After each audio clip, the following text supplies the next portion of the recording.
So hello everyone, कैसे हैं आप सब। आई होप आप सब अच्छे होंगे। मैं हूं स्वाति सेजवानी, स्वागत करती हूं आपका उदित फार्मेसी के यूट्यूब चैनल पे।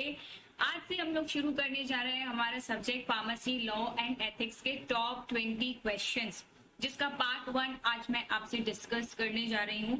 ये जो टॉप 20 क्वेश्चंस हैं, ये सबसे इंपॉर्टेंट क्वेश्चंस हैं। अगर आपने इनको पढ़ लिया तो आपको एग्जाम में पास होने से कोई नहीं रोक सकता। बस आपको ध्यान लगा के इन टॉप 20 क्वेश्चंस को पढ़ना है।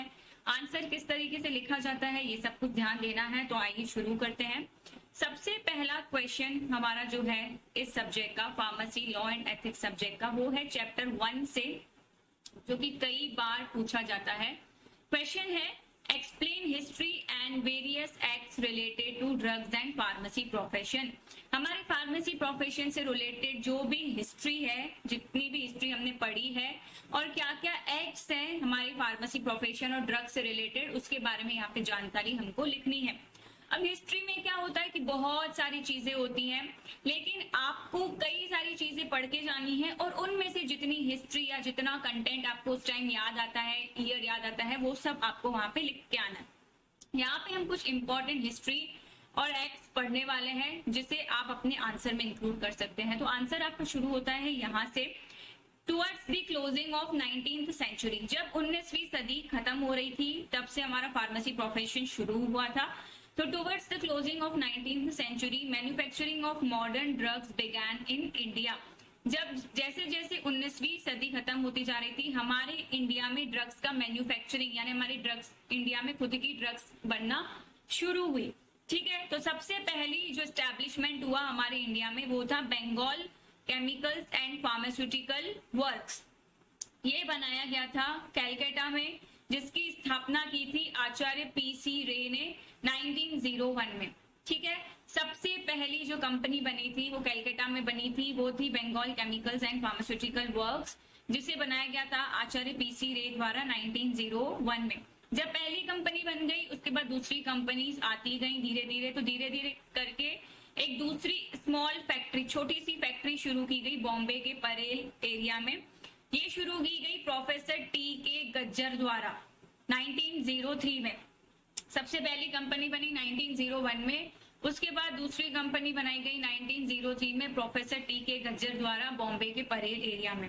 धीरे धीरे करके एडवांसमेंट होता गया, एस्टैब्लिशमेंट होते गए। लेटर, यानी कि बाद में, लेटर का मतलब होता है बाद में, later Alembic chemical works Baroda was laid down by the Professor T.K. Gajjar Rajmitra and B.D. Admin in 1907। 1907 में एलेम्बिक केमिकल वर्क्स की स्थापना करी गई। कहाँ पे? बड़ौदा में। ये की गई दो लोगों द्वारा। पहले थे प्रोफेसर टी के गज्जर राजमित्र और दूसरे थे बीडी आमीन।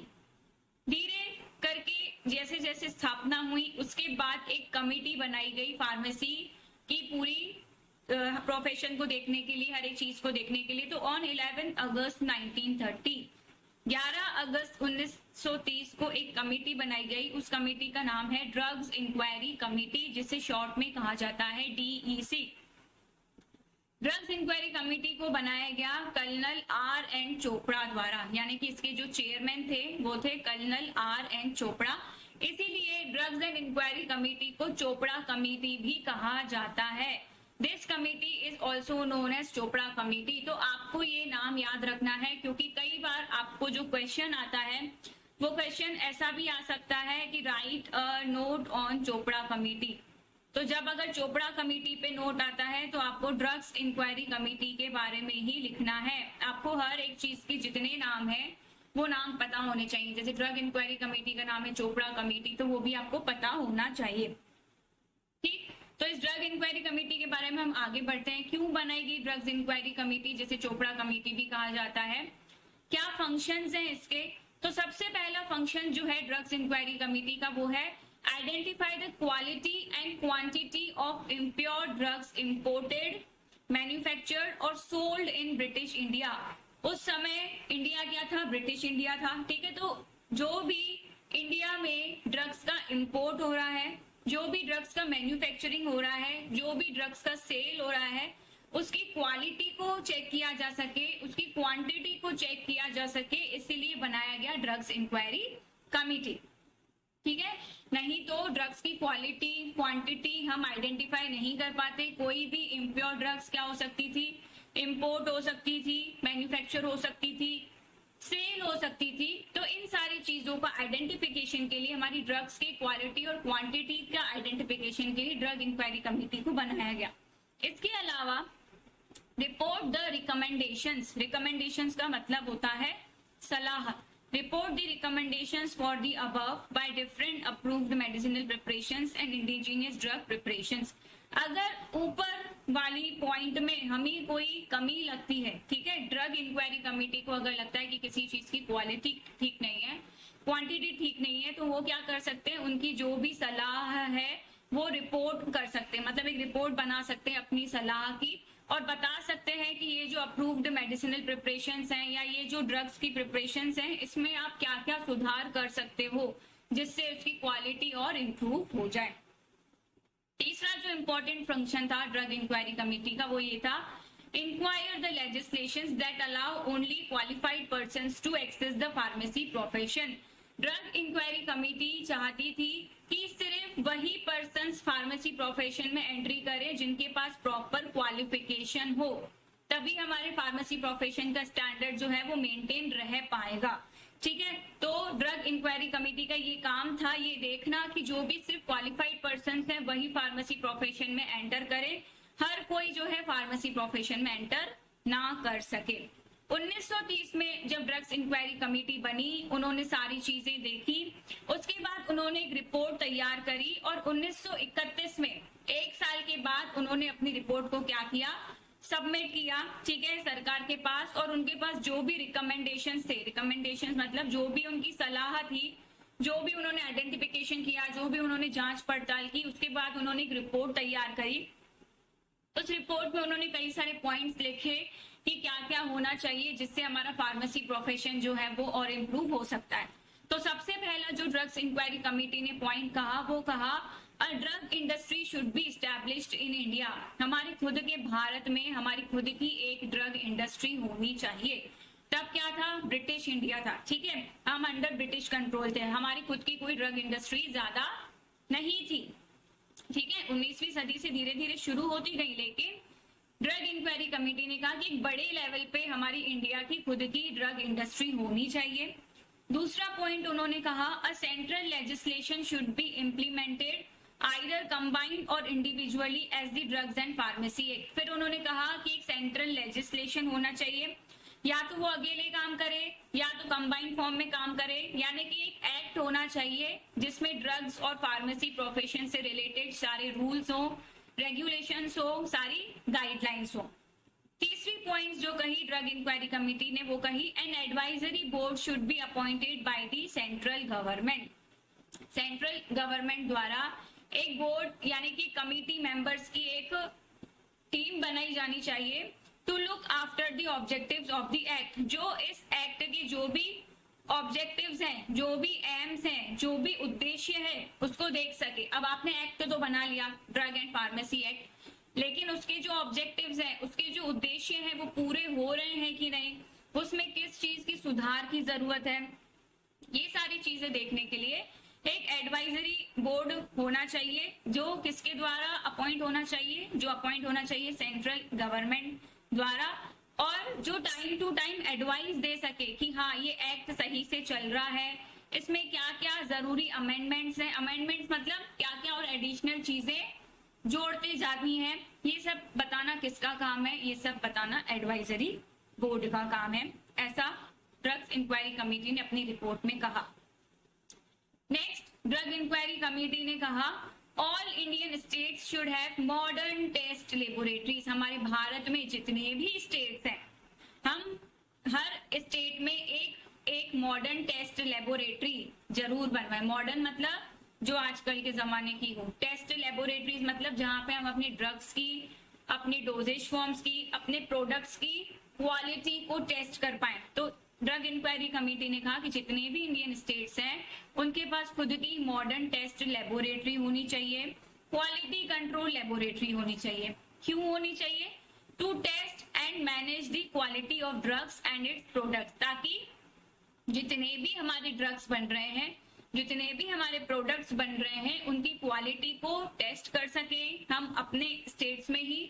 अगर कोई दिक्कत है तो उस क्वालिटी को टेस्टिंग के बाद वहीं मैनेज कर सके। इसके लिए हर एक स्टेट के पास अपनी मॉडर्न टेस्ट लेबोरेटरी और क्वालिटी कंट्रोल लेबोरेटरी होनी चाहिए।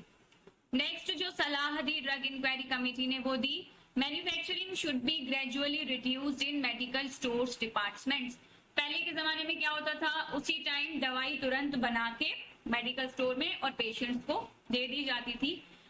लेकिन ड्रग इंक्वायरी कमेटी ने कहा कि जो ड्रग्स की मैन्युफैक्चरिंग है वो मेडिकल स्टोर्स में नहीं होनी चाहिए, क्योंकि उसमें अनहाइजीनिक कंडीशंस और कई बार मिलावट के भी चांसेस रहते हैं। इसीलिए ड्रग्स इंक्वायरी कमेटी ने कहा कि हमारी खुद की ड्रग इंडस्ट्री होनी चाहिए, जिसका एडिशनल पॉइंट उन्होंने यहाँ पे दिया कि ड्रग मेडिकल स्टोर डिपार्टमेंट में जो भी मैन्युफैक्चरिंग हो रहा है वो कम से कम हो जाए। इसके बाद उन्होंने गाइडलाइन दी कि हमारा जो फार्मेसी कोर्स है, अब चाहे वो डी फार्म हो चाहे वो बी फार्म हो, ठीक है, उसके लिए जो भी गाइडलाइंस है वो प्रॉपर गाइडलाइंस फ्रेम होनी चाहिए, मतलब प्रॉपर गाइडलाइंस बनाई जानी चाहिए। जैसे डी फार्म कितने समय का होगा, क्या उसकी ट्रेनिंग रहेगी, बी फार्म कितने समय का रहेगा, क्या उसकी ट्रेनिंग रहेगी, जो भी गाइडलाइंस हैं वो प्रॉपर बनाई जानी चाहिए। Training courses in pharmacy should be set up. जब आप फार्मेसी कोर्स के बारे में गाइडलाइन देते हो तो आपको ट्रेनिंग कोर्स के बारे में भी बता देना है। Minimum qualification for registration as a pharmacist should be imposed. इसके बाद तीसरी इंपॉर्टेंट चीज बतानी है कि अगर किसी को फार्मासिस्ट बनना है और अगर उसको अपना रजिस्ट्रेशन कराना है तो कम से कम मिनिमम कितनी क्वालिफिकेशन उसके पास होनी चाहिए। अगर आप सबको पता है तो मुझे कमेंट बॉक्स में जरूर बताइएगा कि अगर किसी को रजिस्टर्ड फार्मासिस्ट बनना है तो उसके लिए मिनिमम क्या क्वालिफिकेशन होनी चाहिए। आगे बढ़ते हैं हम लोग। ये था ड्रग्स इंक्वायरी कमेटी के बारे में, यानी कि जिसे हम चोपड़ा कमेटी भी कहते हैं। अब हम लोग पढ़ रहे हैं हिस्ट्री, तो हिस्ट्री से हम आगे आ जाते हैं। 1930 में बनी ड्रग्स इंक्वायरी कमेटी।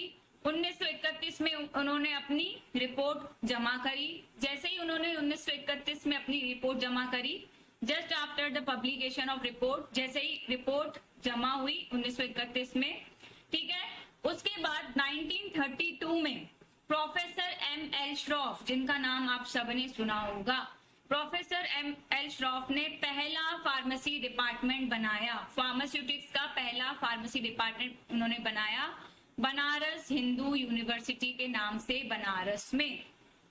ये पॉइंट इंपॉर्टेंट है, एमसीक्यू के फॉर्म में भी कई बार कई जगह कॉम्पिटिटिव एग्जाम्स में, गवर्नमेंट एग्जाम्स में पूछा जाता है कि पहला फार्मेसी डिपार्टमेंट कौन सा है। तो पहला फार्मेसी डिपार्टमेंट है बनारस हिंदू यूनिवर्सिटी, जो बनाया गया प्रोफेसर M.L. श्रॉफ द्वारा।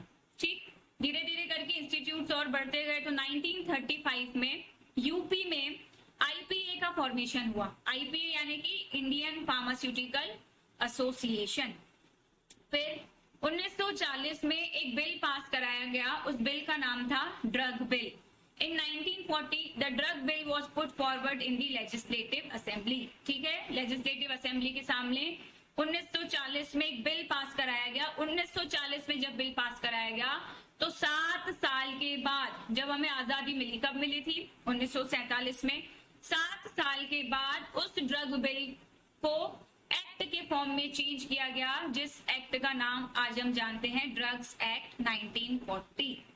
ठीक है, बिल जमा किया 1940 में, उस पे काम चला, काफी देखा गया। 7 साल के बाद उस बिल को लागू किया गया ड्रग एक्ट 1940 के नाम से। अब ये जो ड्रग एक्ट बना 1940, उसमें कई बार अमेंडमेंट किए गए। अमेंडमेंट मतलब कई बार ऐसा लगा कि ये चीज इसमें जोड़नी है, ये चीज इसमें जोड़नी है, ये चीज भी इसमें होनी चाहिए, तो इसको कई बार अमेंडमेंट किया गया। अमेंड का मतलब होता है एडिशन। ये वर्ड कई बार आएगा यहाँ पे ना, तो ध्यान से याद रखना है। इस ड्रग एक्ट को कई बार अमेंडमेंट किया गया और आज प्रेजेंट टाइम पे अगर हम देखें तो इस एक्ट में ड्रग्स के साथ साथ कॉस्मेटिक्स भी जुड़े हुए हैं, जिसे आप चैप्टर नंबर 3 में पढ़ेंगे, drugs and cosmetics act. Drugs and cosmetics act 1940 जब बिल पास हुआ था तब सिर्फ ड्रग बिल पास हुआ था, जिससे बना था ड्रग्स एक्ट 1940, लेकिन धीरे धीरे करके इसमें अमेंडमेंट होते गए तो इसमें कॉस्मेटिक्स भी ऐड हो गए, तो इसका नाम आ गया ड्रग्स एंड कॉस्मेटिक एक्ट 1940। फिर धीरे धीरे करके इसमें और रूल्स भी ऐड किए गए, वो रूल्स आए 1945 में, तो इसका नाम रख दिया गया drugs and cosmetics act 1940 and rules 1945। Today's तो ड्रग्स के साथ कॉस्मेटिक्स भी जुड़ते गए।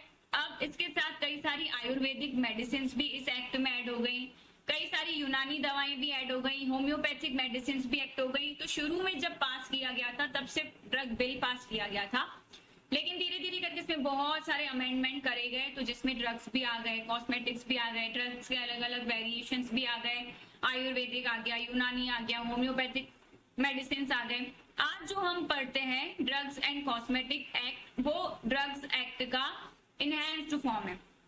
शुरू में जो बना था वो ड्रग एक्ट बना था, लेकिन आज जो हम पढ़ते हैं वो ड्रग्स एंड कॉस्मेटिक्स एक्ट 1940 पढ़ते हैं, जिसमें हमारा ड्रग्स एंड कॉस्मेटिक्स का इंपोर्ट भी आ जाता है, मैन्युफैक्चर भी आ जाता है, डिस्ट्रीब्यूशन भी आ जाता है, सेल भी आ जाता है। यानी हमारे ड्रग्स और कॉस्मेटिक्स से रिलेटेड जो भी चीज है, चाहे वो इंपोर्ट हो, चाहे मैन्युफैक्चर हो, चाहे डिस्ट्रीब्यूशन हो, चाहे सेल हो, हर एक चीज जो है इस एक्ट के तहत ही आती है। हर एक चीज की गाइडलाइन, रूल, रेगुलेशन इस एक्ट के अंदर ही मिलते हैं। फिर 1940 में all India pharmaceutical Congress association का फाउंडेशन हुआ। 1941 में एक एडवाइजरी बोर्ड बनाया गया, जैसा कि ड्रग इंक्वायरी कमेटी ने कहा था कि एक एडवाइजरी बोर्ड होना चाहिए सलाह देने के लिए, तो उस एडवाइजरी बोर्ड का नाम था DTAB, यानी कि ड्रग्स टेक्निकल एडवाइजरी बोर्ड। ये बनाया गया। इसके बाद central drugs laboratories, central level पे ड्रग्स लेबोरेटरीज बनाई गई, जिसे शॉर्ट में CDL कहा जाता है। इसका फाउंडेशन किया गया कैलकाटा में। 1945 में एक फार्मेसी बिल इंट्रोड्यूस कराया गया गवर्नमेंट द्वारा। ये फार्मेसी बिल का काम क्या था, जो हमारे इंडिया में फार्मेसी एजुकेशन चल रही है, ठीक है, जितने भी फार्मेसी के कोर्सेज रन हो रहे हैं, जितनी भी फार्मेसी एजुकेशन रन हो रही है, ठीक है, उसकी सारी चीजों को देखने के लिए एक फार्मेसी बिल बनाया गया। इसके बाद 1948 में डॉक्टर BN घोष की चेयरमैनशिप के अंदर एक कमेटी बनाई गई, जिसका नाम था इंडियन फार्माकोपियर कमेटी, जिसे शॉर्ट में IPC कहा जाता है। ये है हमारी पूरी फार्मेसी प्रोफेशन की हिस्ट्री। इसके बाद एक बहुत ही इंपॉर्टेंट एक्ट आया 1954 में। उस एक्ट का नाम है drugs and magic remedies act, जिसे कि ऑब्जेक्शनेबल एडवर्टीजमेंट एक्ट भी कहा जाता है। Drugs and magic remedies act मतलब ऐसी एडवर्टीजमेंट या ऐसे एड दिए जाते थे, अब वो चाहे टीवी हो, रेडियो हो, न्यूज़पेपर हो, किसी भी तरह का एड हो, ठीक है, जो कि बहुत ऑफेंसिव था। ऑफेंसिव मतलब झूठा, क्राइम वाला, ठीक है। ये मैजिक रेमेडीज में क्या किया जाता था, इन मैजिक रेमेडीज में एडवर्टीजमेंट दिया जाता था कि अगर आपको ये बीमारियां हैं, जैसे भनामती है, एपिलेप्सी मतलब मिर्गी है, डायबिटीज है, या कोई और रोग है जिसका अभी तक कोई इलाज संभव नहीं है, लेकिन ऐसे ऐसे ऐड आते थे कि आप हमारी ये जादुई दवाई लोगे तो आपकी ये बीमारी जड़ से खत्म हो जाएगी। क्या कहते थे वो लोग, ये कहते थे कि हमारी मैजिक रेमेडी ले लो, ये कवच बांध लो, ठीक है, ये तालिस्मान बांध लो, ये हड्डी रख लो, ये भस्म लगा लो, ये मंत्र पढ़ लो, तो आपकी बुरी से बुरी बीमारी भी खत्म हो जाएगी। ये सारे एडवर्टीजमेंट्स को रोकने के लिए जो हमारी जनता है, जो हमारे गरीब लोग हैं, वो भ्रम से बच सकें, इन एडवर्टीजमेंट्स पे ऑब्जेक्शन लग सके, इसके लिए एक एक्ट बनाया गया जिसका नाम है drug and magic remedies act. ये सारी चीजों की वजह से जो ये झूठे ऐड आते थे, इसकी वजह से जो गरीब लोग होते थे, जो अनपढ़ या कम पढ़े लिखे लोग होते थे, वो सबसे ज्यादा ग्रसित होते थे ना, सबसे ज्यादा अफेक्टेड वही लोग होते थे। क्योंकि गरीब इंसान क्या चाहता है, चाहे वो भले थोड़ा सा पैसा लगा ले, किसी से लेके लगा ले, उसके परिवार के सदस्य की जान बच जाए। उनको ये नहीं पता होता कि अभी तक इस बीमारी का ऐसा कोई इलाज संभव नहीं है, लेकिन ऐसे एडवर्टीजमेंट्स जब वो लोग देखते थे तो वो भ्रमित हो जाते थे, फंस जाते थे। तो ऐसे एडवर्टीजमेंट्स पे रोक लगाने के लिए ये ड्रग्स एंड मैजिक रेमेडीज को बनाया गया 1954 में। इसके बाद 1955 में नेक्स्ट एक्ट बनाया गया जिसका नाम है medicinal and toilet preparations act. इसको बनाया गया पार्लियामेंट द्वारा ताकि अल्कोहल का कंजप्शन देखा जा सके, क्योंकि जो मेडिसिनल और टॉयलेट प्रिपरेशंस होती हैं उसमें अल्कोहल बहुत ज्यादा यूज होता है। तो अल्कोहल का जो भी प्रोडक्शन हो रहा है, ठीक है, जो भी उसकी सेल हो रही है, जो भी उसका डिस्ट्रीब्यूशन हो रहा है, उसको कंट्रोल कर सके सरकार, अवैध व्यापार ना हो अल्कोहल का, ठीक है, इसके लिए बनाया गया medicinal and toilet preparations act को। और अगर कोई बहुत ज्यादा अल्कोहल को कंजर्व कर रहा है तो क्या क्या उस पर टैक्सेस लगने चाहिए, कितनी क्वांटिटी पे क्या टैक्स लगेगा, ये सारी नियम कायदे बनाने के लिए मेडिसिनल एंड टॉयलेट प्रिपरेशंस को बनाया गया। 1970 में आया आपका डीपीसीओ यानी कि ड्रग प्राइस कंट्रोल ऑर्डर। ये आया ड्रग्स की प्राइसेस को नियंत्रित करने के लिए, ठीक है। अगर कोई ऑर्डर नहीं होगा तो कंपनीज का जो भी प्रोडक्ट है, जो भी ड्रग्स है, उसका प्राइस कैसे डिसाइड होगा, है ना। तो ड्रग प्राइस कंट्रोल ऑर्डर का मेन एम ये था कि जितनी भी ड्रग है, जो भी फॉर्मुलेशंस हैं, पहले तो उसको एसेंशियल नॉन एसेंशियल ग्रुप में डिवाइड कर दे, ठीक है। जब वो एसेंशियल नॉन एसेंशियल ग्रुप में उसे डिवाइड कर देंगी तो क्या रिटेल रेट में उसको बेचा जा सकता है, ठीक है। तो वो रिटेल रेट जो है ड्रग प्राइस कंट्रोल ऑर्डर द्वारा डिसाइड किया जाता है। इतना आपको लिखना है history and various act related to pharmacy act के बारे में। आगे बढ़ते हैं क्वेश्चन नंबर 2 की तरफ। क्वेश्चन 2 बताने से पहले मैं आपको बताना चाहूंगी, हमारा जो उदित फार्मेसी का ऑनलाइन लर्निंग प्लेटफॉर्म है उस पे हम लोग अभी रन कर रहे हैं क्रैश कोर्स सेकेंड ईयर के लिए, जिसमें आपको सारी चैप्टर्स की लाइव क्लासेस अभी अवेलेबल है। और ये जो अवेलेबल रहेगा कोर्स 31 अगस्त तक अवेलेबल रहेगा। इसमें सारी आपको लाइव क्लासेस मिलेंगी, रिकॉर्ड क्लासेस मिलेंगी, पीडीएफ के फॉर्म में आपको सारे नोट्स मिलेंगे, जो भी लेक्चर्स मिलेंगे वो हिंदी इंग्लिश दोनों में मिलेंगे, यानी कि बायलैंग्वेज मिलेगा। मॉडल पेपर भी आपको मिलेगा प्रैक्टिस करने के लिए, और इसका प्राइस सिर्फ और सिर्फ 599 रुपीज है। आपने अगर साल भर पढ़ाई नहीं करी है तो आप ये क्रैश कोर्स से जुड़ के बहुत अच्छे से अपनी प्रिपरेशन कर सकते हैं। जुड़ने के लिए आपको सिंपल अपने प्ले स्टोर में जाना है। प्ले स्टोर में जाने के बाद आपको उदित फार्मेसी ऐप को सर्च करना है। डाउनलोड करने के बाद आपको अपना मोबाइल नंबर डाल के साइन अप करना है, ठीक है, अपना नाम लिख लेना है, और जो भी आपका पसंदीदा कोर्स है आप वो उससे खरीद सकते हैं। अगर आपको कोई भी इंक्वायरी करनी है, कोई भी दिक्कत आती है कोर्स खरीदने में, तो नीचे दिए गए नंबर पे आप संपर्क कर सकते हैं। सुबह 8 से शाम के 6 बजे तक आपकी पूरी सहायता करी जाएगी। चलिए आगे बढ़ते हैं, क्वेश्चन नंबर 2 की तरफ चलते हैं। तो हमारा दूसरा क्वेश्चन है, give a detail note on PCI, it's constitution and its function. PCI full form होता है इसका pharmacy council of India.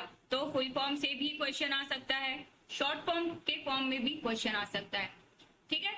Pharmacy council of India, इसके बारे में आपको डिटेल नोट लिखना है, इसका कॉन्स्टिट्यूशन बताना है आपको, इसके फंक्शंस बताने हैं आपको, ठीक है। तो फार्मेसी काउंसिल ऑफ इंडिया क्या है? The first pharmacy council was constituted इन 1949। सबसे पहला जो फार्मेसी काउंसिल बना था वो बना था 1949 में। It is reconstructed after every 5 years। पहली बार जो बना था फार्मेसी काउंसिल ऑफ इंडिया वो 1949 में बना था। इसके बाद हर 5 साल में इसको रिकंस्ट्रक्ट किया गया, यानी कि इसको फिर से बनाया जाता है, ठीक है। The pharmacy council of India is constituted under section 3 of pharmacy act 1948। हमारा जो एक्ट है फार्मेसी एक्ट 1948, उसी के सेक्शन 3 के अंदर फार्मेसी काउंसिल ऑफ इंडिया को जो है बनाया गया है। इसमें 3 मेन कैटेगरी के मेंबर्स होते हैं, जो कि आपका आता है कॉन्स्टिट्यूशन में। यहाँ पे जो कॉन्स्टिट्यूशन पूछा गया है ये है वो कॉन्स्टिट्यूशन, जिसमें 3 कैटेगरीज के मेंबर रहते हैं। पहली कैटेगरी रहती है इलेक्टेड मेंबर्स की, दूसरी कैटेगरी रहती है नॉमिनेटेड मेंबर्स की, तीसरी कैटेगरी रहती है एक्स ऑफिशियल मेंबर्स की। इलेक्टेड मेंबर्स को अगर हम देखें तो इलेक्टेड मेंबर्स में कितने लोग रहते हैं? सबसे पहले इलेक्टेड मेंबर्स में 6 लोग रहते हैं, यानी कि 6 मेंबर रहते हैं, जिसे चुना जाता है यूजीसी द्वारा। यूजीसी यानी कि यूनिवर्सिटी ग्रांट कमीशन द्वारा चुना जाता है 6 मेंबर्स को। इन 6 मेंबर्स में से there is at least one teacher of each of the pharmacy, pharmaceutical chemistry, pharmacognosy and pharmacology। अब ये जो 6 मेंबर्स हैं इसमें से कम एक मेंबर जो है, एक टीचर होना चाहिए फार्मेसी का, एक टीचर होना चाहिए फार्मास्यूटिकल केमिस्ट्री का, एक होना चाहिए फार्माकोग्नोसी का, और एक टीचर होना चाहिए फार्माकोलॉजी का। एटलीस्ट मतलब कम से कम इससे ज्यादा भी हो सकते हैं, लेकिन कम से कम एक टीचर तो होना चाहिए। इसके बाद एक मेंबर होता है जिसे चुना जाता है एमसीआई द्वारा। एमसीआई यानी कि मेडिकल काउंसिल ऑफ इंडिया द्वारा जिसे चुना जाता है। एक मेंबर ऐसा होता है जिसे चुना जाता है स्टेट काउंसिल द्वारा, है ना। वो मेंबर कौन होता है? वो मेंबर होते हैं हम, यानी कि रजिस्टर्ड फार्मासिस्ट। ठीक, इलेक्टेड मेंबर्स के बाद नेक्स्ट कैटेगरी आती है नॉमिनेटेड मेंबर्स की। नॉमिनेटेड मेंबर्स में भी 6 मेंबर्स होते हैं, लेकिन इसको जो नॉमिनेट किया जाता है वो सेंट्रल गवर्नमेंट द्वारा नॉमिनेट किया जाता है। ठीक है, जिसमें से कम 4 पर्सन्स ऐसे होने चाहिए जिनके पास फार्मेसी में डिग्री या डिप्लोमा होना चाहिए। ठीक है, of whom at least 4 shall be possessing a degree और डिप्लोमा इन फार्मेसी और फार्मास्यूटिकल केमिस्ट्री। 6 मेंबर्स तो हैं, लेकिन इन 6 में से कम 4 तो ऐसे होने चाहिए जिसके पास फार्मेसी में या तो डिग्री हो या तो डिप्लोमा हो, तभी वो नॉमिनेटेड मेंबर्स में आ सकते हैं पीसीआई के। इसके बाद एक रिप्रेजेंटेटिव होता है यूजीसी का और एक रिप्रेजेंटेटिव होता है आपका एआईसीटीई का। एआईसीटीई मतलब all India council for technical education. ठीक है, थर्ड कैटेगरी आती है एक्स ऑफिशियो मेंबर्स की। एक्स ऑफिशियो मेंबर्स में आते हैं आपके director general of health services, director general of CDI यानी कि सेंट्रल ड्रग्स लेबोरेटरी और ड्रग कंट्रोलर ऑफ इंडिया। ये 3 मेंबर्स आते हैं आपके एक्स ऑफिशियो मेंबर्स के अंदर। इन 3 कैटेगरी के अलावा पीसीआई के जो मेंबर्स होते हैं वो होते हैं प्रेसिडेंट और वाइस प्रेसिडेंट। ठीक है, तो प्रेसिडेंट और वाइस प्रेसिडेंट को जो है काउंसिल के मेंबर आपस में मिलके इलेक्ट करते हैं। ठीक है, जो भी प्रेसिडेंट है, जो भी वाइस प्रेसिडेंट बनेगा, उसको काउंसिल के मेंबर खुद मिलके चुनते हैं। ये जो प्रेसिडेंट और वाइस प्रेसिडेंट है, इनकी समय अवधि 5 साल की रहती है, लेकिन 5 साल के बाद ये फिर से इलेक्शन में खड़े हो सकते हैं, री इलेक्शन के लिए अप्लाई कर सकते हैं। ठीक है, अगर हम देखें फंक्शंस, जैसे हमसे क्वेश्चन में फंक्शन भी पूछा गया है, तो सबसे पहला इंपॉर्टेंट फंक्शन जो है पीसीआई का वो है design of the educational pattern. जो हमारी फार्मेसी की एजुकेशन है, ठीक है, मेन जो हमारा डिप्लोमा है उसका एजुकेशन पैटर्न डिसाइड करना। अब एजुकेशन पैटर्न मतलब थ्योरी कितने मार्क्स का होगा, प्रैक्टिकल कितने मार्क्स का होगा, इससे भी पहले क्या क्या सिलेबस रहेगा। अब अकेले डी फार्म की बात नहीं हो रही है, यहाँ पे जो भी एजुकेशन है फार्मेसी से रिलेटेड, डी हो, बी हो, एम फार्मा हो, जो भी एजुकेशन से रिलेटेड चीज होगी वो pharmacy council of India decide करती है। तो सबसे पहला इंपॉर्टेंट फंक्शन है पीसीआई का design of the educational pattern. जो हमारा एजुकेशनल पैटर्न है उसके डिजाइन को डिसाइड करना। The major function of the PCI is to frame the educational structure for future pharmacists and updating it timely as per the new requirements। जो भी हमारा pharmacist हैं, फ्यूचर फार्मासिस्ट, उनका educational pattern decide करना और उसको time to time update करते रहना। ऐसा नहीं एक बार जो बन गया तो बन गया, नहीं, उसको टाइम टू टाइम अपडेट करते रहना जो जो न्यू रिक्वायरमेंट्स आ रही हैं। एजुकेशन पैटर्न डिसाइड करने के बाद नेक्स्ट इंपॉर्टेंट फंक्शन होता है पीसीआई का, जो भी इंस्टीट्यूट्स हैं, इंस्टीट्यूट्स मतलब जो भी कॉलेजेस कोर्स रन करा रहे हैं उनको अप्रूवल देना, और अगर एक बार अप्रूवल मिल गया है और वो इंस्टीट्यूट्स ठीक से नहीं चल रहे हैं तो उनको अप्रूवल वापस ले लेना, उसको कहा जाता है विड्रॉवल ऑफ अप्रूवल। ठीक है, अप्रूवल को विड्रॉ कर लेना। Any institution or authority which runs a study course or conducts an examination for the pharmacist has to apply to the PCI for approval of the course or examination। कोई भी अगर institution है, कोई भी authority है, ठीक है, जो ये स्टडी कोर्स रन करा रही है या एग्जामिनेशन कराना चाहती है फार्मासिस्ट के, तो उनको पहले पीसीआई के पास अप्लाई करना पड़ता है। ठीक है, जब पीसीआई के पास अप्लाई करते हैं तो पीसीआई डिसाइड करता है कि उनको अप्रूवल देना है कि नहीं देना है। In this case the PCI appoint officers to inspect the institution and confirm that whether the facilities prescribed for imparting training or holding examination are being confirmed or not with the education regulation। जब कोई institute या authority apply करता है तो उसके बाद PCI क्या करता है, अपने ऑफिसर्स को अपॉइंट करता है। अपने ऑफिसर्स को अपॉइंट करने के बाद वो कहता है कि जाओ इंस्टीट्यूशंस का इंस्पेक्शन करके आओ, जांच पड़ताल करके आओ, और कंफर्म करके आओ कि उस इंस्टीट्यूशन में सारी फैसिलिटीज हैं कि नहीं कोर्स रन कराने के लिए, ठीक है, एग्जाम कराने के लिए सारी फैसिलिटीज हैं कि नहीं। तो पीसीआई ऑफिसर्स क्या करते हैं, उस इंस्टीट्यूट्स में जाते हैं, जांच पड़ताल करते हैं, ठीक है, सारी चीजों को कंफर्म करते हैं। तो जो भी अलॉटेड ऑफिसर्स हैं वो जाते हैं, देखते हैं कि क्या स्टैंडर्ड है, एग्जामिनेशंस भी देखते हैं। लेकिन जब वो एग्जामिनेशन देखते हैं तो किसी तरह का इंटरफेयर नहीं करते, किसी को कुछ डिस्टर्ब नहीं करते, वो चुपचाप जाते हैं, कॉलेज के लोगों से मिलते हैं, ठीक है, हर एक चीज का इंस्पेक्शन करते हैं।